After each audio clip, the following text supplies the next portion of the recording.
2,681. Huminga ng malalim si Southern King para subukang pakalmayan ang kanyang sarili. Ngunit hindi niya maitago ang tumataas na galit. Buksan mo ang gate ngayon. I want to see your new commander. He demanded, giving the guard a cold, stern stare. Pupunta tayo ngayon para humingi ng pahintulot sa ating commander. Tagot ng gwardya, nang walang anumang babala. Inabot ni Southern King at binaril ng lakas ang gwardya. Ikinabot ito sa kanyang leeg, gamit ang isang malakas na pitik ng kanyang kamay. Pinababa niya ang gwardya mula sa mataas na pader. Inipit ang gwardya sa ilalim ng kanyang mga paa. Siya ay umungol. Pahintulutan. Tinabi mo bang gusto mong humingi ng permiso para sa aking pagpasok? Ako, ang Haring Timog, ay hindi kailanman tinatrato ng ganoon kaiyahiyang paraan. Magbabayad ka ng malaki para sa pagkakamaling ito at mamamatay sa isang kakilakilabot na kamatayan. Ang gwardya ay samuka ng isang subo ng dugo at masakit na bumubula sa mahinang boses. Mas mabuting bitawan mo ako. O ang ating bagong commander ay isang mahusay na pinuno. At hinding-hindi kanya patatawarin sa paggawa nito sa kanyang mga tauhan. Mayabang na tumawa ng malakas ang Southern King at sinabing, "Haha, magaling sinabi. Pagkatapos ay hihintayin kung lumabas ang iyong dakilang komandante. At papatayin kita sa harap mismo ng kanyang mga mata." Pagkatapos noon, galit na galit siyang sumigaw sa direksyon ng kampo at nagtanong, "Ilabas mo ang iyong asno rito, Dexter. Kung hindi mo gagawin, tisirain ko ang lugar na ito sa lupa." Dahil naibuhos ang kanyang boses ng kanyang malakas na enerhiya. Ang dumadagandong na alulong ng Southern King ay agad na naglakbay sa lahat ng sulok ng kampo. Kasabay ng pag-ungol na iyon ay isang malakas na pagsabog ng enerhiya na pumukaw sa hangin. At lahat ng tao sa site ay nakadarama ng napakalaking alon ng enerhiya na bumabagyo sa buong kampo. Pagkatapos ng lahat, bilang isang high-level King-class warrior, ang Southern King ay may kapangyarihang mag-bulldoze sa isang burol kung gugustuhin niya. Samantala, sa Spirit Stone Reserve, kasisimula pa lang ni Draco, Golden Cicada, at Alfred sa kanilang labanan. Si Draco at Golden Cicada ay sumusugod kay Alfred. Ngunit bago pa man sila makalapit sa kanya, isang bugzo ng malakas na alon ng enerhiya ang hamampas mula sa malayo. Nang makarating sa Golden Cicada at Draco, agad na natangay ang dalawa. Marami pang lalaki ang nalilibyugan din. Si Draco at Golden Cicada ay nasa ranggo lamang ng Archduke. Dahil dito, hindi nila nakayanan ang malakas na bagyo ng enerhiya na pinukaw ng isang high-level na King-class warrior. Sa kabilang banda, ang Soul Wolf, Killer Wolf, at ang iba pa ay hindi naapektuhan ng energy wave ng Southern King dahil mga ultimate class warrior na sila. Gayunpaman, ang mga insultong ibinato ng Southern King ay umabot sa kanilang mga tainga at nagpagalit sa kanila. Darn it, how dare he insult the Great Marshal? Nililigawan niya si kamatayan. Tara na, kilalanin natin ang mayabang na bastos na iyon. Sa isang iglap, tumakbo sila patungo sa pasukan ng lungsod. Matapos itapon sa himpapawid ng 10-10 metro, sina Draco at Golden Cicada ay lumapag ng husto. Maraming sugat ang nagkalat sa kanilang mga katawan. Nako, hindi sila ang pinakamasamang tinamaan. Marami pang iba ang itinapon ng daan-daang metro ang layo at dumudugo ng husto dahil sa matinding pinsala sa loob. Ang alon ng enerhiya ay tumama sa kanila ng husto at nagdulot ng matinding pinsala sa kanilang mga organo. Anong nangyayari? Ano ang kakaibang alon ng enerhiya na iyon? Paano magiging napakalakas ng isang bagay? Ang mga lalaki ay natakot. At si Draco at Golden Cicada ay walang pagbubukod. Kahit isang tulala ay napagtanto na ang biglaang bagyo ay hindi pangkaraniwan. Maaaring pag-atake iyon ng ating kalaban. Tara na, kailangan nating ipagtanggol ang lungsod. Tigaw ni Draco. Tara na, walang anumang pagkaantala. Nagsimulang sumugod ang lahat ng lalaki patungo sa tarangkahan ng lungsod. Ang Soul Wolf at Killer Wolf ay kabilang sa mga unang nakarating sa gate ng lungsod. At nakaharap na sila sa Southern King nang dumating si Draco at ang iba pa. Bumagsak ang mukha ni Soul Wolf nang makita niyang nakaipit ang gwardya sa ilalim ng paa ng Southern King. At itinanong niya, "Sino ka? Bakit ba ang dami mong pinagkakaabalahan dito? Hindi mo ba naisip na masyado ka nang lumayo?" Ang bawat isa sa The North Regiment ay patuloy na nagbabantay sa isa't isa. Hanggang sa pagiging medyo overprotective. Bagamat hindi nagtagal ang Soul Wolf sa senturya na ito. Itinuring na niya ang mga Centurion bilang pamilya dahil nagtiwala sila sa kanya at nangako ng katapatan kay Dexter. Masyado nang lumayo. Haha. Ako ay Southern King. Sino man mula sa Southern faction. Maging sila ay mga Centurion o Legates. Ay lahat ng aking mga alipin. Binigyan ni Southern King ng malamig na titig si Soul Wolf at nagpahayag. Kaya kung gawin lahat ng gusto ko sa kanila. Kahit na magpasya akong kitilin ang kanilang mga buhay. Walang sino man ang may karapatang makialam. Inipit ko lang ang aking alipin sa ilalim ng aking paa. Kaya paano iyon itinuturing na napakalayo? Ipinagpatuloy niya, mula sa sandaling ito, wala kang karapatan sa mga tao dito sa senturya. At hindi na sila magiging alipin mo. Lagyan mo sila ng daliri. At makikita mo ang iyong sarili na isang kaaway sa akin. Malamig na sabi ni Soul Wolf. Bitawan mo siya ngayon at lumuhad ka para humingi ng tawad. Kabanata 2682. Ang Southern King ay nagpakawala ng isang malakas na tawa at sinabi. Magaling. Gusto ko ang yabang na iyon. Maliban sa master ng Camp South. Ikaw lang ang naglakas loob na hilingin na lumuhad ako. Pagbibigyan kita ng wish mo. Dito ka na. Dahil doon. Tinipa ni Southern King ang bantay sa tiyan at pinalipad siya patungo sa Soul Wolf. Agad na inabot ni Soul Wolf at walang kahirap-hirap na nahuli ang gwardya. Gayunpaman, ang sipa na iyon ay labis na nasugatan ang gwardya at naging dahilan ng muling pagsuka ng dugo. Lumingon si Soul Wolf sa kanyang mga tauhan at nag-utos.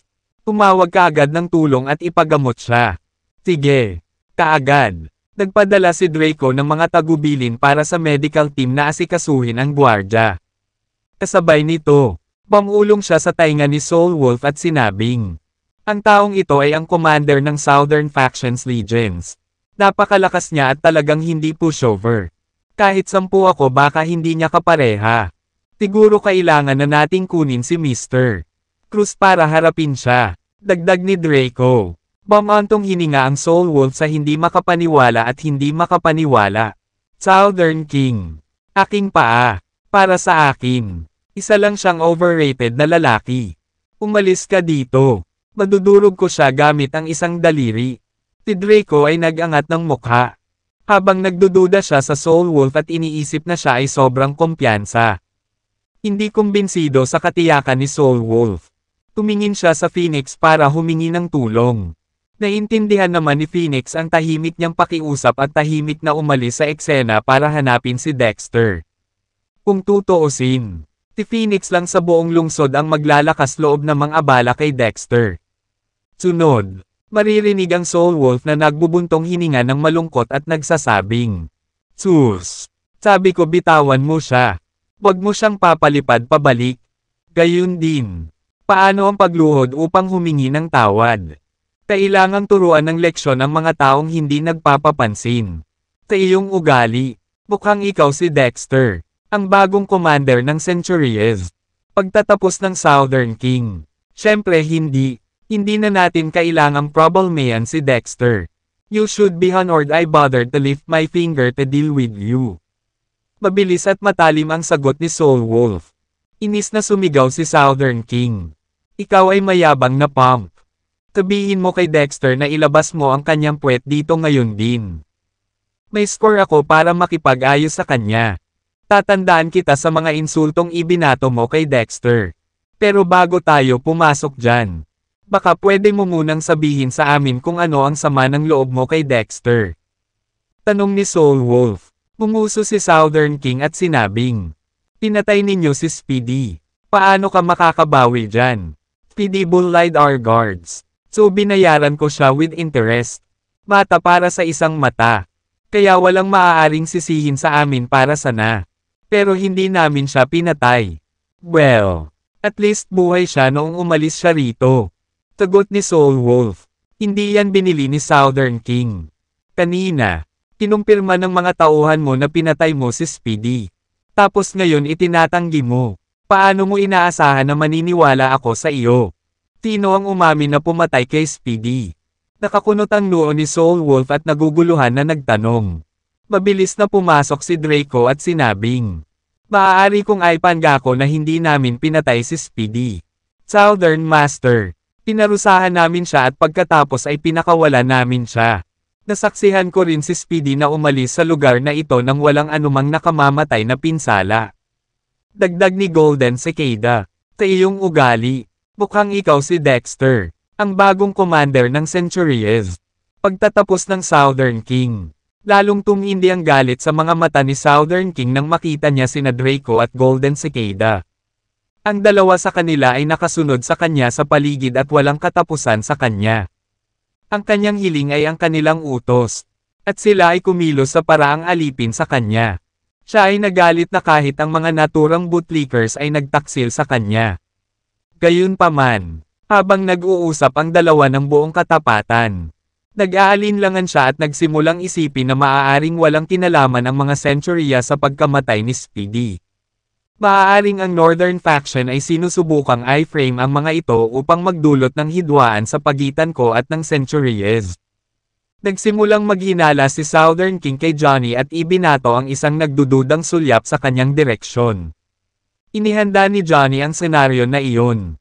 Bahagya niyang inangat ang ulo at sinulyapan ang especially iyan na itinanam niya sa gitna ng mga bantay ng Centuria. Nahuli ng spy na iyon si Johnny at nakuha ang signal. Tinimulan niyang dahan-dahang iikot ang kanyang kamao patungo sa direksyon ng Southern King. May hawak siyang stealth weapon. Nang bigyan siya ni Johnny ng signal, agad niyang itinutok ito sa Southern King at inilunsad ito.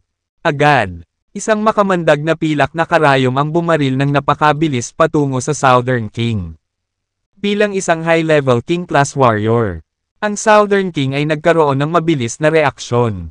At nagawa niyang harangin ang pilak na karayom bago ito tumusok sa kanyang templo. Ito ay isang malapit na pag-ahit. At kahit na ang makapangyarihang Southern King ay naramdaman ang kanyang puso na hindi sinasadyang kumarira. Kabanata 2683.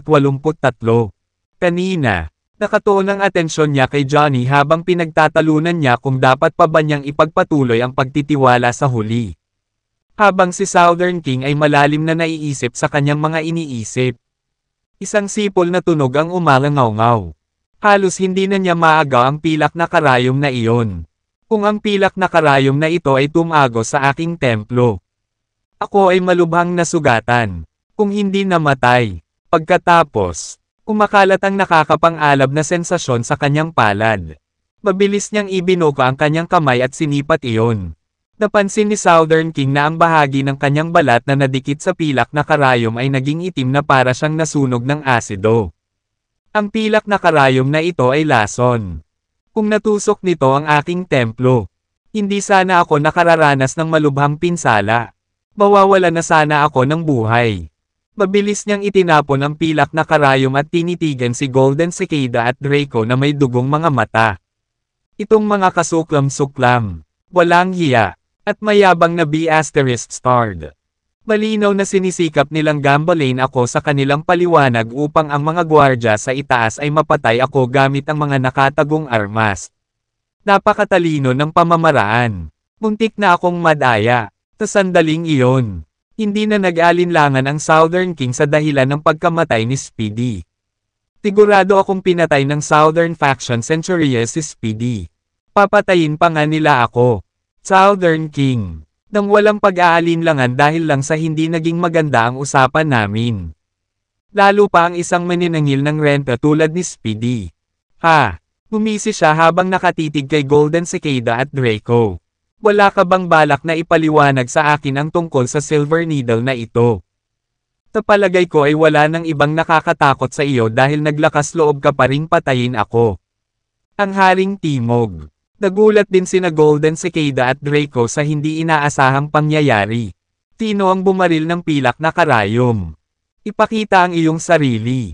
Walang umamin sa krimen. Agad na napagtanto ni na Golden Cicada at Draco na mayroong isang especially iya sa kanilang mga bantay. May nagsisikap na maghasik ng alitan. Sino ang nagtanim ng especially iya? The Asterisk man ito. Gayunpaman, malinaw na hindi iyon ang oras para pag-isipan ang isyong iyon. Nagmamadaling ipinaliwanag ni Draco sa Southern King. Southern Master, ito ay isang hindi pagkakaunawaan. Hindi namin ibinigay ang tagubaylang ito. Dapat may nag-ayos ng especially iya sa mga gwardya. Ang especially iya ay sadyang gumagawa ng hidwaan sa pagitan natin. Bago niya matapos ang kanyang pangungusap, biglang nagpakawala si Johnny ng masakit na sigaw. Napahawak siya sa kanyang dibdib at bumagsak sa sahig. Nagbuga ng puting bula mula sa kanyang bibig. May laso na karayom. The Asterisk man it. Ito ay isang tagong sandata. Tulungan mo ako. Muling sumigaw sina Draco at Golden Cicada sa pader ng lungsod. Itigil mo na yan. Ang sino mang maglakas loob na sumalakay nang wala ang aming utos muli ay papatayin sa pamamagitan ng paghihiwalay. Bumaling sa kanyang mga pinagkakatiwalaang tagasunod. Iniutos ni Draco. May isang especially iya sa mga gwardya. Bilasan mo at sakupin mo sila. Isa-isahin natin sila. Ang mga pinagkakatiwalaang tagasunod ni Draco ay sumugod sa tuktok ng pader ng lungsod at nahuli ang lahat ng mga gwardya doon.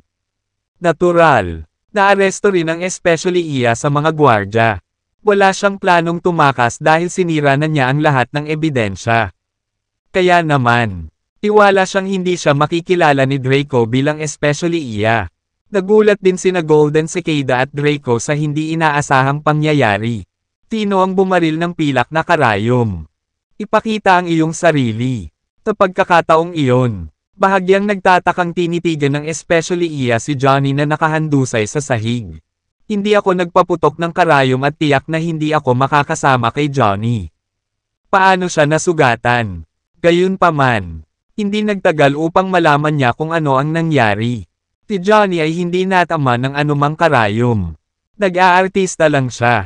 Lalong nagalit si Southern King nang makita niyang nasaktan si Johnny. The Asterisk man it. Ito ay kabalbalan.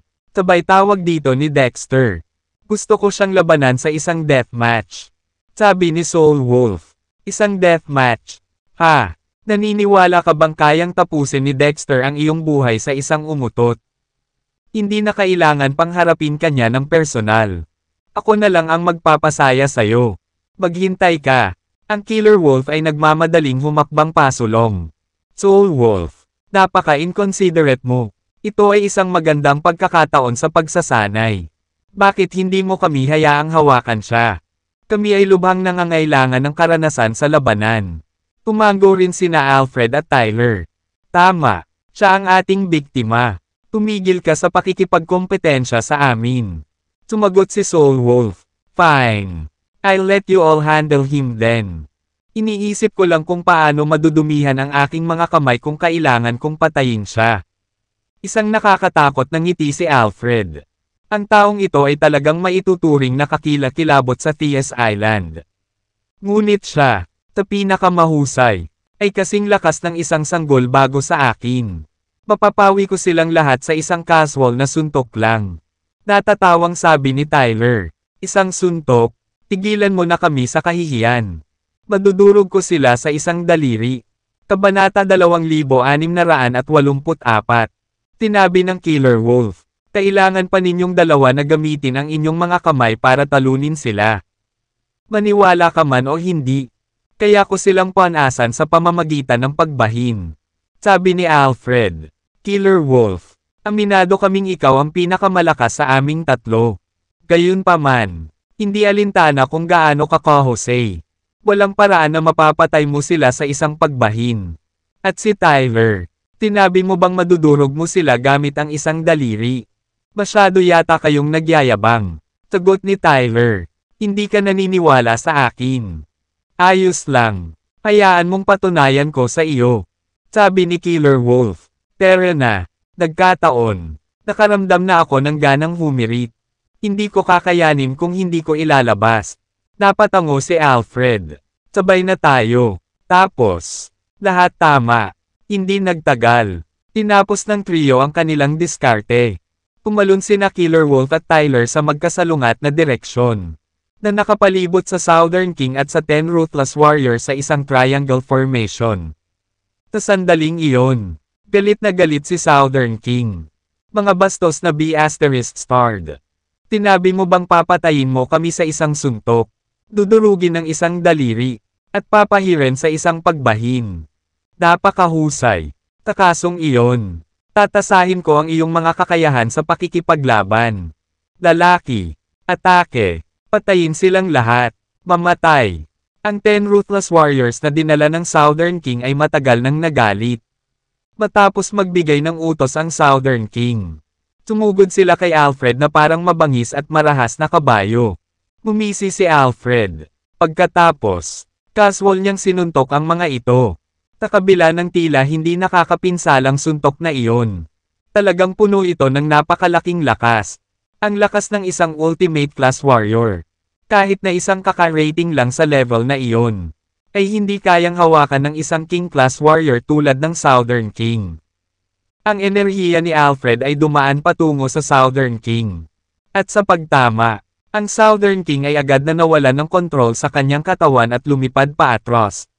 Samantala, ang 10 Ruthless Warriors ay sinipsip na sa gitna ng hangin ng vortex.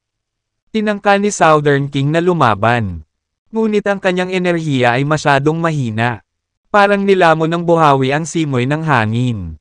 Sa sandaling iyon, ang isipan ng Southern King ay nabalisa habang ang lubos na kawalan ng pag-asa ay nahuhulog sa kanya. Masyado silang malakas, masyadong makapangyarihan ang mga kalaban ko. The Asterisk Man ito. The Asterisk Man lahat. Bakit ako natitisod sa mga kakilakilabot na kalaban nang sa wakas ay naging campmaster na ako? Bago pa siya makapag-isip, bumagsak ng husto ang kanyang katawan sa sahig, na naging sanhi ng pagbuo ng bunganga. Kakasamaang palad, hindi iyon ang katapusan. Ang kanyang katawan ay patuloy na lumilipad pabalik, na naging sanhi ng pagkunot ng lupa, pagbagsak ng mga puno, at pagkawatak-watik ng mga damo saan man siya dumaan. Anong F***sake? Laking gulat ng lahat na halos lumuwa ang kanilang mga mata mula sa kanilang mga saksakan. Napakalakas niya. Napakalakas ng mukhang ordinaryong matandang ito. Noong una, inakala ng karamihan na sino mang miyembro ng Centuria ang walang kahirap-hirap na matalo si Alfred. Na isa ng matanda, hindi nila akalain na ang huli ay nakakatakot na brutal na kahit ang Southern King at ang 10 Ruthless Warriors ay nabigong makayanan ang pag-atake mula sa kanya. The energy of an ultimate class warrior, even one who had just attained that level, was not something a king class warrior like Southern King could handle. Hindi ito kapani-paniwala, kung kahit isang taong kasing kakayahan niya ay kusang loob na pagsilbihan si Dexter. Gaano kalaki ang kakayahan ni Dexter? Hindi nila maisip, na mula sina Draco at Golden Cicada sa kahihiyan at guilt. Nakaramdam sila ng labis na kahihiyan na nais nilang bamuka ang lupa at lamunin sila ng buo. Hindi sila makapaniwala na naisipan nilang hamanin si Alfred at ang iba pa. Ngayong naalala ng dalawa ang kanilang pag-uugali. Napagtanto nila kung gaano sila katanga at pagiging bata. Ang ginawa namin ay walang pinagkaiba sa panliligaw kay kamatayan. Tina Draco at Golden Cicada ay sabay-sabay na tumingin sa Soul Wolf.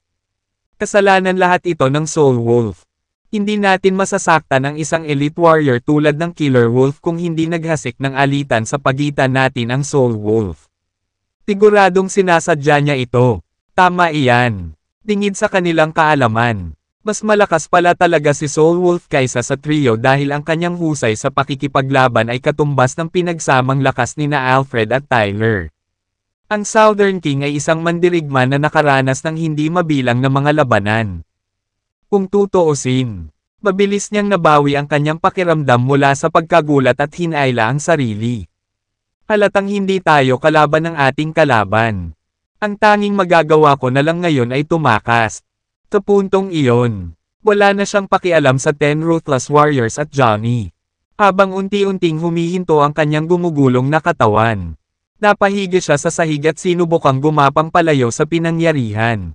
Gayunpaman, hindi pinababayaan ni Tyler si Southern King. Kabanata 2685. Kumilos na si Alfred. Pero hindi pa ako nakakagalaw. How dare you try to leave? Ito ay hindi makatarungan. Tinitik ni Tyler ang kanyang daliri kay Southern King. Boom! Ang enerhiya ni Tyler, na higit na mas makapangyarihan kaysa kay Alfred, ay lumundag sa isang alon habang ito ay humahampas patungo sa Southern King. Ang dami ng enerhiya sa alon na iyon ay doble ng lakas ng isang enerhiyang bagyo. Nahuli sa alon ng enerhiya. Ang Southern King ay parang isang plastic bag. Ganap na wala sa kontrol ng kanyang katawan. Salaitan siya sa pagitan ng lumulutang at lumulubog. Maririnig ang hiyawan ng pagkagulat mula sa karamihan.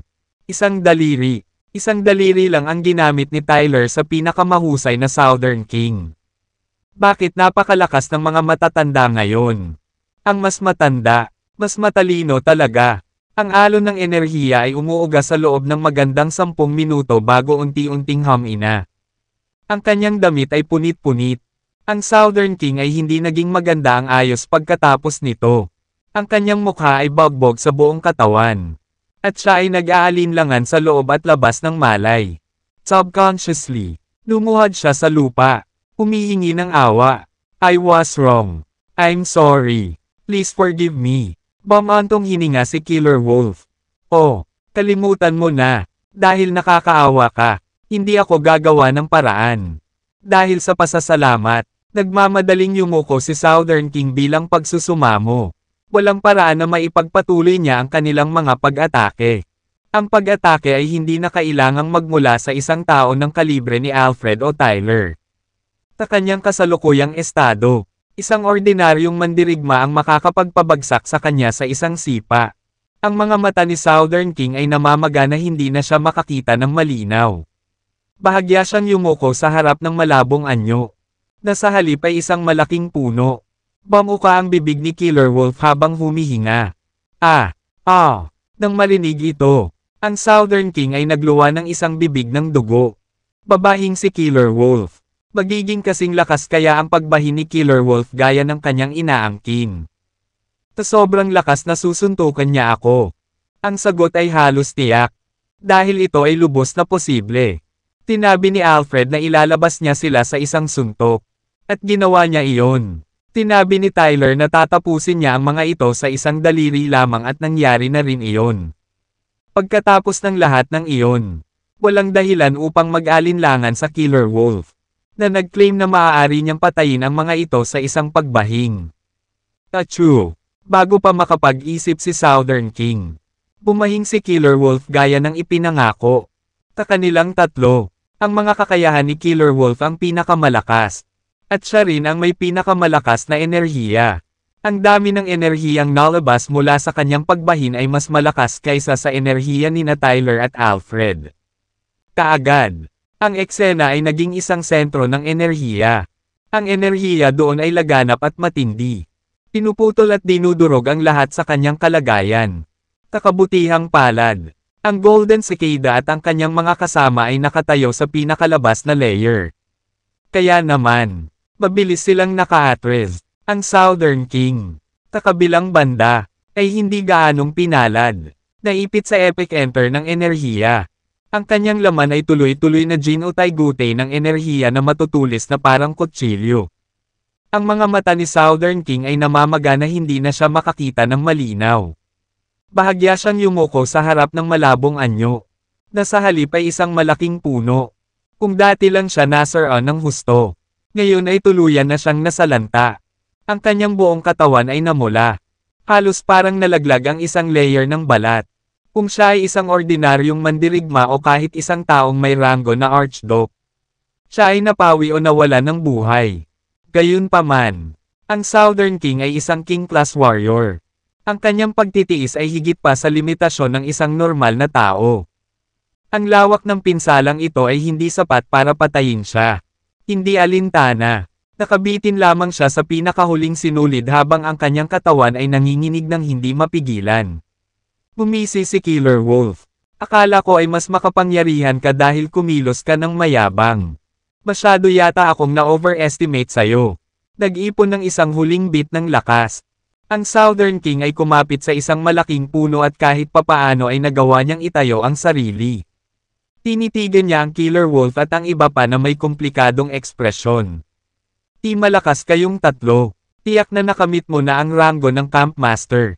Ang boss mo, si Dexter Cruz. Ano ba talaga siya? Hindi kaya. Ang kanyang kakayahan ay maihahambing kay TS. Kung ang mga nasasakupan ni Dexter ay Camp Master rank na. Ang una ay kailangang kasing lakas ni TS para takutin ang Killer Wolf at ang dalawa pa. Maya-maya lang. Umalangaw-ngaw ang isang malakas na sigaw mula sa base. Scram! Papatayin kita kapag hinarang mo akong muli sa paggawa ng banal na sandata. Hindi mapagkamalang boses iyon ni Dexter. Kabanata 2686.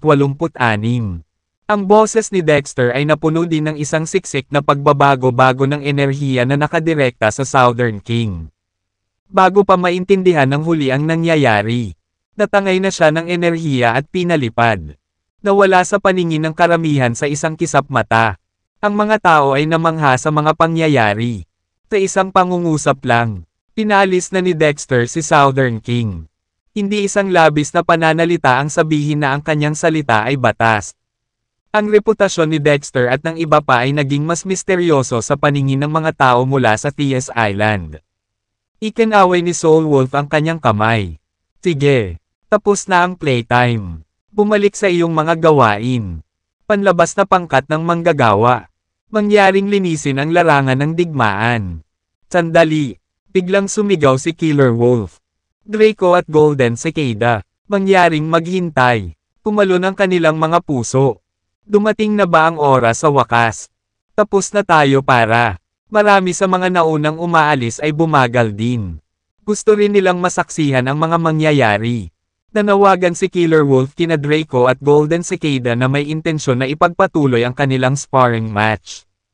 Tuwang-tuwang tinitigan ng mga nanunood sina Draco at Golden Cicada. Hehe, ikaw ang may kasalanan sa pagiging mayabang. Nagsisisi na ba kayong dalawa ngayon? Nanginginig ang boses ni na Golden Cicada at Draco habang nagtatanong. Mr. Killer Wolf, di may kailangan ka ba sa amin? Sumagot si Killer Wolf. Naantala kami ng Southern King kanina. Ipagpatuloy natin. Agad na napaluhod sina Golden Cicada at Draco sa harap ng Killer Wolf. Master Killer Wolf, Master Graham, at Master Collins. Hindi namin nakilala ang iyong tunay na kapangyarihan at nasaktan kayong tatlo. Hindi mo ba kami mapatawad? Alam namin na ang aming kapangyarihan ay hindi maaaring maihambing sa inyong tatlo at kaagad na umamin ng pagkatalo. Patawarin mo kami. Huwag kang ganyan. Bulong ng Killer Wolf. Hindi magandang tingnan ang sumuko ng walang laban. Paano kung bigyan ko ang aking sarili ng kapansanan at pinapayagan ko lamang ang aking sarili na bumahing? Kalahati. Kayong dalawa ay pinapayagang gamitin ang iyong mga kamay at paa. Siyempre, nawala nang masabi sina Golden Cicada at Draco. Ang iyong pagbahin ba ay isang pagbahing lamang? Ito ay halos isang bomba ng enerhiya. Ang isang pagbahin mula sa iyo ay sapat na upang maalis ang Southern King. Magsanib man ang 10 Golden Cicada at Draco. Hindi pa rin sila kalaban ng Southern King. Ang pagkakaiba sa kanilang mga lakas ay hindi isang bagay na maaaring inilarawan lamang bilang pagkakaiba. Nanghihinayang nagsusumamo. Patuloy na nagmamakaawa at humihingi ng tawad sina Golden Cicada at Draco hanggang sa walang magawa ang Killer Wolf kundi talikuran ang paniwala. Matapos mag-scrape ng kanilang buhay. Kawakas ay gumaan ang pakiramdam ni na Golden Cicada at Draco. Hanggang sa nagkahiwa-hiwalay na ang lahat ay nagyakapan sina Golden Cicada at Draco habang nagbubulungan sila sa isa't isa. Draco, ano sa tingin mo ang ating bagong commander? Noong una, inakala kong malapit siya sa ranggo ng Legates. Ngunit sa palagay ko ay minamaliit namin ng husto ang kanyang mga kakayahan. Agad na napaluhod sina Golden Cicada at Draco sa harap ng Killer Wolf. Tiyak na ang kanyang mga nasasakupan na nagawang talunin ang Southern King ay dapat nasa ranggo ng Camp Master. Sa makatuwid, ang mga kakayahan ni Dexter ay dapat na higit pa. Pwede ba? Malaki ang posibilidad na kasing lakas ni TS ang kakayahan ni Dexter. Marahil ay nagpunta siya sa TS Island hindi dahil sa pagsamba kay TS. Pwede ba siyang may pukana laban kay TS? Pagkasabi niya noon, gumawa ng ulo si Golden Cicada. Namutla agad si Draco. Tumahimik ka, Golden Cicada. May mga bagay na hindi dapat binibigkas. I drop ito. Tere na at tapusin na natin ang ating mga gawain. Mas mabuting isipin ang sarili nating negosyo. Napabuntong hininga si Golden Cicada. Malinaw na niloloko ni Draco ang sarili. Sa totoo lang, alam ni Draco na malamang ay para kay TS ang motibo ni Dexter sa pagpunta sa TS Island. Gayunpaman, hindi siya nang ahas na maniwala. Ito ay lubos na hindi maiisip. At hindi siya manggahas na mangarap ng ganoong bagay. Samantala, nakatayo ang Northern Faction Legions. Ang lahat sa pangkat ay nagtipon at handa na sa labanan. Tumayo si Northern King sa harap ng tropa. Ang kanyang mga mata ay nakatingin sa harapan na parang may hinihintay. Sa wakas, sa ilalim ng nag-aalalang mga tingin ng karamihan, isang figure ang mabilis na lumapit sa kanila. Ito ay ang mensaherong Northern King na ipinadala. Kabanata 2687. Paano nangyari? Ano ang nalaman mo? Naiinip na tanong ni Northern King nang hindi na hinintay na lumapit ang mensahero. Kahit na humihingal, hindi nang ahas ang messenger na ipagpaliban ang pag-uulat. Credible news. Ipinadala ng Southern King ang kanyang 10 ruthless warriors para tanungin ang Centuria. Inampis ni Northern King ang kanyang hita sa sarap. Magaling. Kung wala ang Southern King at ang 10 ruthless warriors, hindi magiging banta sa atin ang kanyang legions. Ito ay isang bihirang pagkakataon. At hindi natin ito maaaring palampasin. Pakilyusan ang mga lalaki. Pinangunahan ng Northern King ang Northern Faction Legions palabas patungo sa Southern Faction.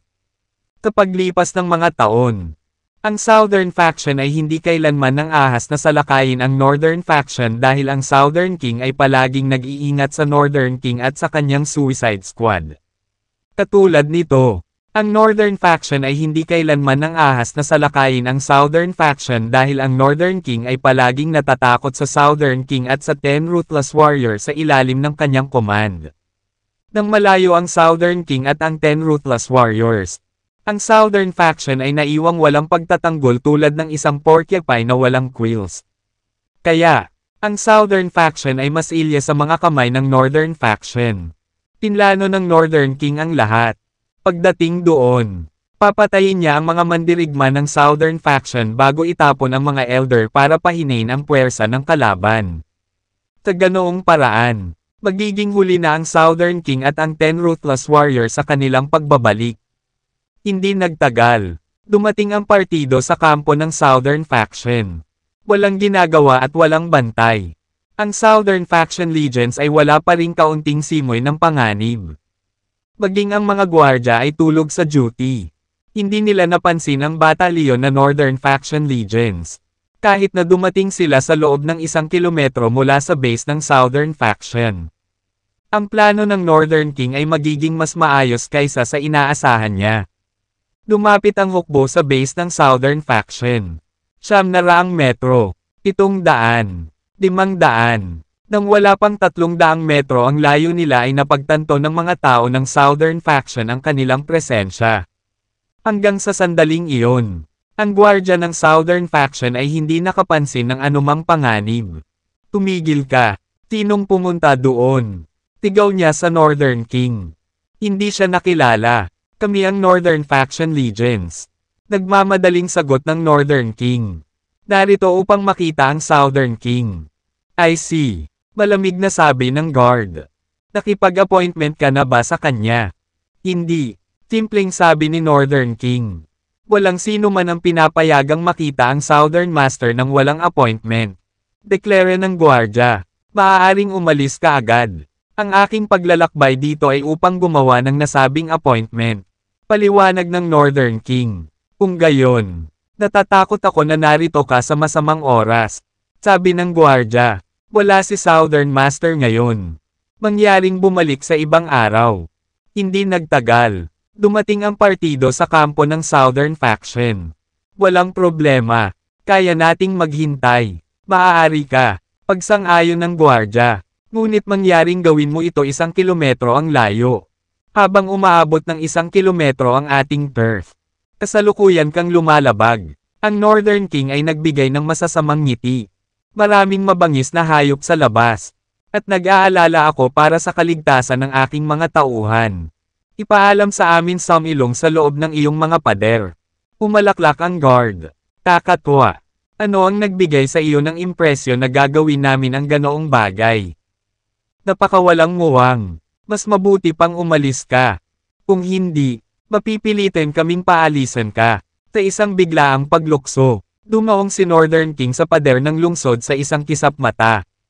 At bago pa makapag-react ang gwardya, pinalipad siya ng Northern King na may marahas na sampal sa mukha. Nililigawan mo si kamatayan para tawagin akong walang muwang. Nabawi lamang ng mga bantay ng pader ng lungsod ang kanilang katahimikan nang tumalon si Northern King sa pader ng lungsod. F*** ako. Ang Northern Faction ay naglulunsad ng pag-atake sa amin. Nasa panganib ang Southern Faction. Ang lahat ng impyerno ay kumawala sa gitna ng mga gwardya habang ang katotohanan ay lumubog. Tila ay sumugod sa Northern King habang sumisigaw. Kailangan natin ng mga reinforcement. Ang aming mga pader ay sinisira. Alerto ang lungsod upang maghanda para sa labanan. Abisuhan ang mga legates na pumunta at lumaban. Mabilis. Sabay-sabay na nagsimula ang labanan. Ang Northern King ay sumigaw sa kanyang mga tauhan. Ano ang iyong nakatayo doon? Patayin silang lahat. Kabanata 2688. Nang matanggap ang utos ng Northern King. Ang mahabang pagtitiis na Northern Faction Legions ay nagsimula ng kanilang mabangis na pagsalakay sa lungsod. Ang Northern Faction ay nahahati sa 2 garrison. Isa para sa paglusob sa mga tarangkahan ng lungsod at isa pa para sa pagtaas ng mga hagdan upang sirain ang mga pader ng lungsod. Ang mga sundalong umaakyat sa hagdan ay dapat ang pinakamahina. Ngunit dahil sa agarang pag-aalis ng Northern King sa karamihan ng mga gwardya, nagawa nilang mabilis na makuha ang mga pader ng lungsod. Ang mga bantay ng Southern Faction ay hindi nagkaroon ng pagkakataon laban sa Northern King. Sa pag-okupa sa mga pader ng lungsod, agad na inilabas ng mga sundalo ng Northern Faction ang kanilang mga busog at binaril ang lungsod sa ibaba. Ang mga palaso ay nagninangas na mga palaso na espesyal na inihanda para sa layuning ito. Sa loob ng ilang segundo, ang Southern Faction ay nasunog sa gitna ng mga hiyaw ng sakit na pumupuno sa hangin. Ang kaguluhan ay nagpaalerto sa mga legates ng Southern Faction.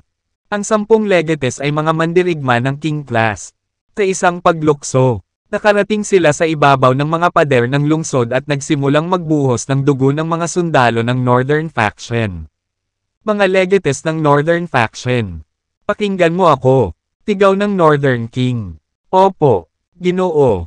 13 lalaki ang tumalon mula sa pormasayon sa kampo ng Northern Faction at lumuhad sa harap ng Northern King.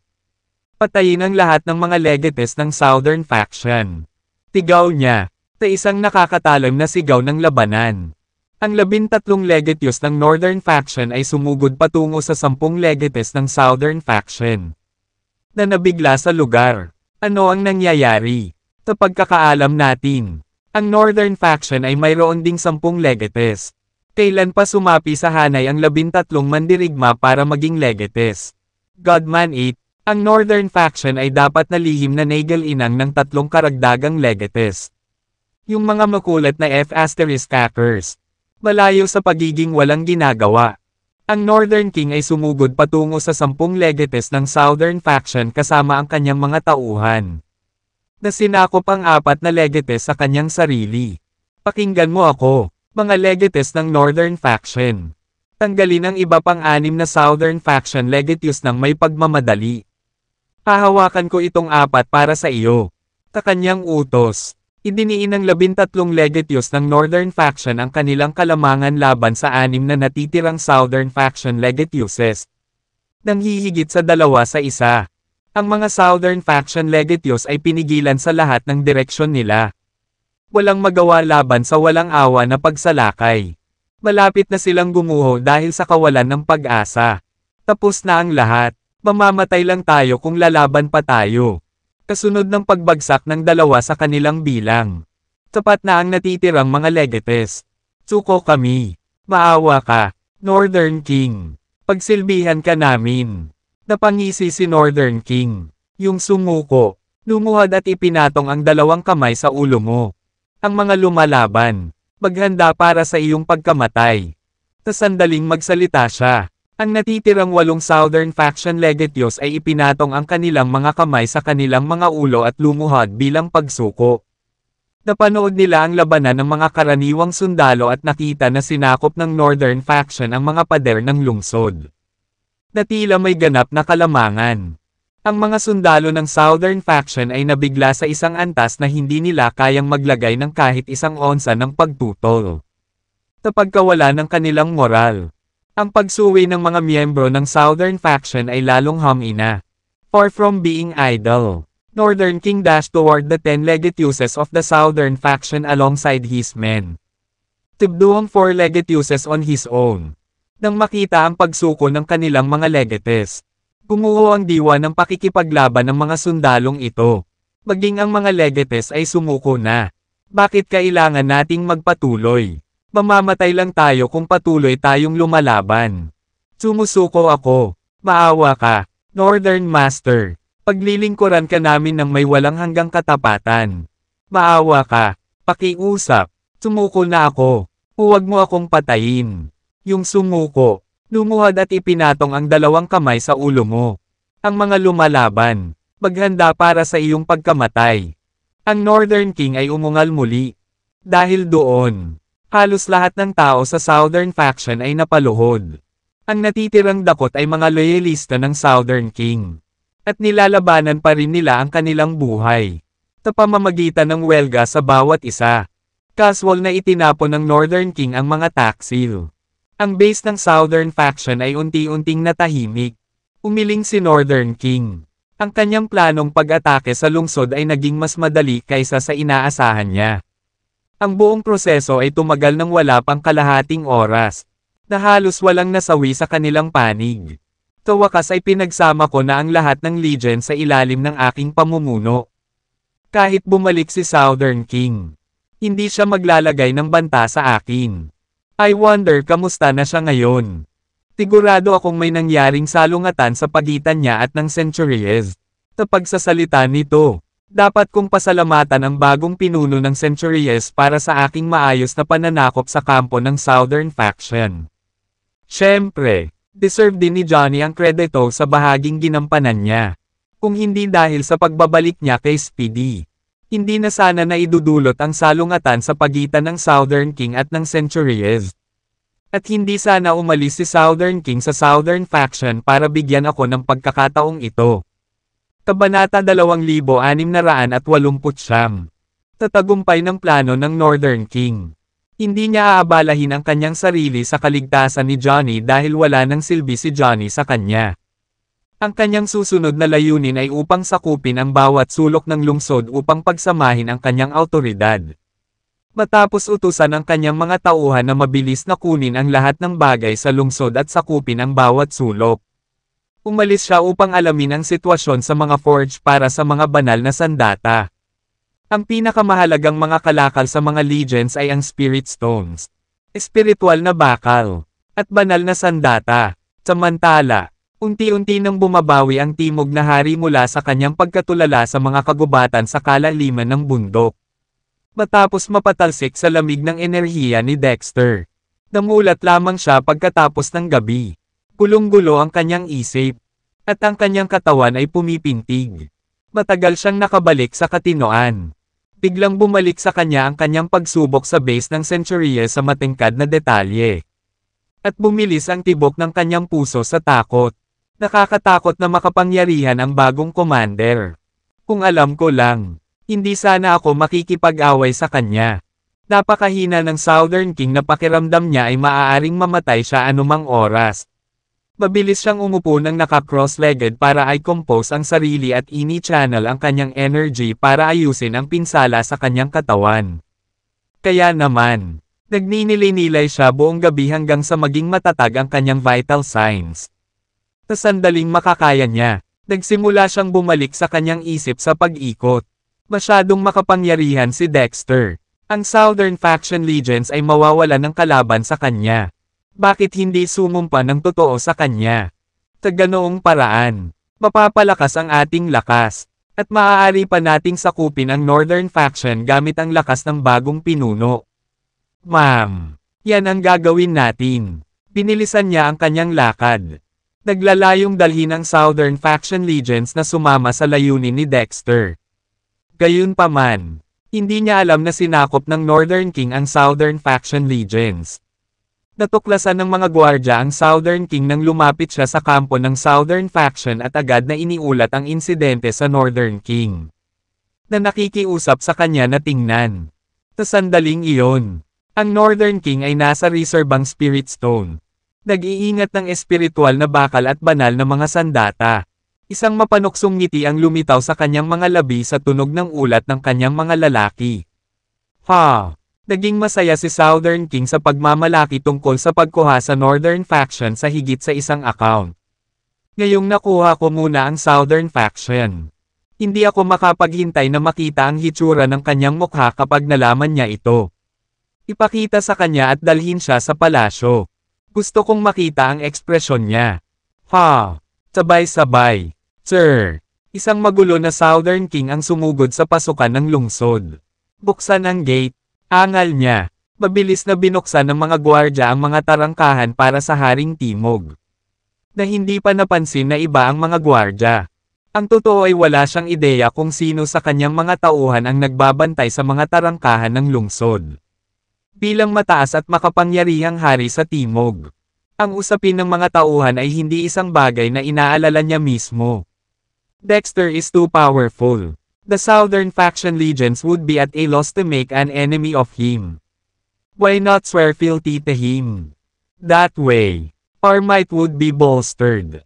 And we may even take over the Northern Faction with the new leader's strength. Ma'am, that's what we'll do. Lumakad siya sa mga pintuan ng lungsod at nagmamadaling pumunta sa palasyo nang hindi napapansin na hindi na niya mga tauhan ang mga bantay sa magkabilang panig. Makalipas ang kalahating oras, dumating sa palasyo ang Southern King. Noon lang niya napagtanto na may mali, parang hindi pamilyar ang mga bantay sa pintuan ng palasyo. Bago kayong dalawa? Tanong ng Southern King. Nagpalitan ng tingin ang mga gwardya ng palasyo bago tumango. Oo. Bago lang kami. Kami ay bago. Sa katunayan, ito ang aming unang pagkakataon sa base ng Southern Faction. Nairita si Southern King. Lumalala ang mga elder. How dare they change the palace guards without first running it by me? Panahon na para turuan sila ng leksyon. Ang mga gwardya ng palasyo ay napakahalaga dahil direktang nauugnay ang mga ito sa kanyang personal na kaligtasan. Kaya, ang kanilang appointment at pagpapaalis ay personal na pinangasiwaan ng Southern King. Sa pakikialam ng mga elder, bilang karagdagan sa kanyang lubos na pagkatalo sa mga kamay ni Dexter. Ang mood ng Southern King ay predictably masama. Sabihin sa lahat ng mga legates na magtipon dito. Utos ng Southern King na nakakunot ang noo. May mga bagay tayong dapat pag-usapan. Nakangiting alam ng mga guard. Hinihintay na ng mga legates ang presensya mo sa palasyo. Kabanata 2670. Bagamat nagulat si Haring Timog. Hindi na siya nagtanong pangunit, sa halip ay nagmamadaling pumasok sa palasyo. Ang eksenang sumalubong sa kanya sa palasyo. Gayunpaman, ay mas ikinagulat niya. Wala pang kalahati ng mga legatyos na naghain sa magkabilang panig ng palasyo ay pamilyar na mga mukha. Habang ang iba ay bago. Ang bagay ay, sila ay hindi eksakto bago. Medyo pamilyar din sila. Napatingin si Southern King sa trono kung saan naroon ang kanyang upuan. At isang mapurol na tugtog ang pumuno sa kanyang mga tainga. Ilagang hari, Godman 8, paano siya lumitaw sa gitna ng Southern Faction? At nakaupo sa ibabaw ng aking trono. Noon, no wonder parang pamilyar ang mga bagong mukha. Sila ang Northern Faction Legatiuses. Sa biglang kaluskos, kumilos ang mga legatyos para harangan ang labasan. Nadaig ng isang pakiramdam ng kawalan ng pag-asa ang Southern King. Ang posibilidad na ang Southern Faction ay inookupahan ng Northern King sa wakas ay lumubog. Ang Southern King ay pinandilatan ng Northern King sa pamamagitan ng dugong mga mata. Ano ang kahulugan nito? Northern King. Parang ganito iyan. Pagkatapos mong umalis ngayon, napansin ko ang mga palatandaan ng isang pag-aalsa na umuusbong mula sa Southern Faction at nagpasya na hindi ito maaaring iwanang walang pinuno. Kaya sinakop ko ang Southern Faction at naging bagong master nito upang maiwasan ang isang pag-aalsa. Hindi na kailangang magpasalamat dahil nasa tungkulin ko ito. Pasalamatan mo siya. Maaari siyang mapunta sa impyerno. Paano siya walang kahihiyan na sakupin ang aking teritoryo sa likod ko at bigyang katwiran ito ng bonggang-bongga. Kinagat ni Southern King ang kanyang mga ngipin at tinitigan ang mga Southern Faction legatees na nagtaksil sa kanya. At kayong lahat, hindi ko kayo tinatrato ng masama at palagi ko kayong tinuring na mga kapatid. Hindi ako makapaniwala na ganito ang pakikitungo mo sa akin. Isaalang-alang ang aking pananampalataya na mali. Ang Southern Faction legatees ay nagmamadaling magpaliwanag. Hindi namin gustong gawin ito. Southern Master. Ngunit ang puwersa ng Northern Master ay napakalaki. Kung saan hindi kami nagkaroon ng pagkakataon. Papatayin sana kami kung lumaban kami. Hindi namin iniisip na mamatay. Ngunit ang aming mga pamilya. Sana maintindihan mo. Southern Master. Halos walang gasgas sa sino man sa inyo. Ito ay malamang na isang madaling desisyon.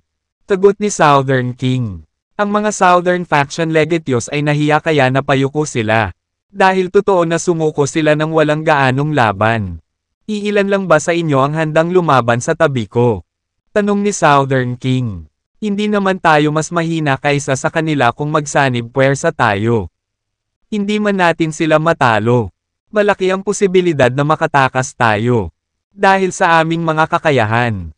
Ang pagbabalik ay hindi imposible. Ang mga legates ay yumuko sa kanilang mga ulo sa kahihiyan. Na nagpapahiwatig na hindi nila gustong makipaglaban sa tabi ng Southern King. Hindi natin kaya. Ang aming mga pamilya ay kinuha ng kontrol ng Northern King. At ang kanilang mga buhay ay mawawala kung kami ay lalaban sa kanya. Gayun din. Nangako ang Northern King na tretuhin tayo ng mas mabuti kaysa sa nakasanayan natin kung tayo ay nanumpa ng katapatan sa kanya. Kahit ang tanga ay alam kung ano ang gagawin. Southern King gritted his teeth and glared at the Southern Faction legatees who had betrayed him. And you all. I have never treated you poorly and always saw you as my brothers. I can't believe you would treat me this way. Consider my faith misplaced.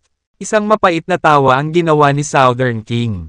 Edi sige, natalo ako. At parang hindi maganda. Hindi lang kay Dexter ang natalo ko kundi pati na rin sa Northern King. Higit sa lahat, natalo ako sa malupit na katotohanan. Mayroon ka na ngayong dalawang pagpipilian. Southern King. Pahayag ng Northern King. Nasa iyo ang pagpipilian. Choice number 1. Isumite mo sa akin. At hahayaan nating lumipas ang mga nakaraan. Pahahalagahan ko rin at gagamitin ng buo ang iyong mga kakayahan. Pilihan bilang 2. Lumaban.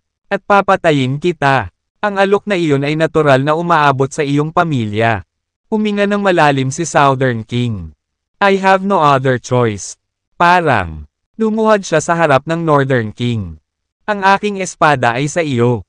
Northern Master. Halos lamunin na siya ng kahihiyan na naramdaman niya pero nagawa niyang pigilan. Umalaklak si Northern King. Napakagaling. Baka bumangon ka. Hayaan mong tanungin kita nito. Haring Timog. Naglunsad ka ba ng krusada laban sa Centuries? Tumango si Southern King. Tama iyan. Sumabay ba sa iyo ang 10 ruthless warriors? Tinindot ni Northern King. Nasaan sila? Papuntahin mo sila dito.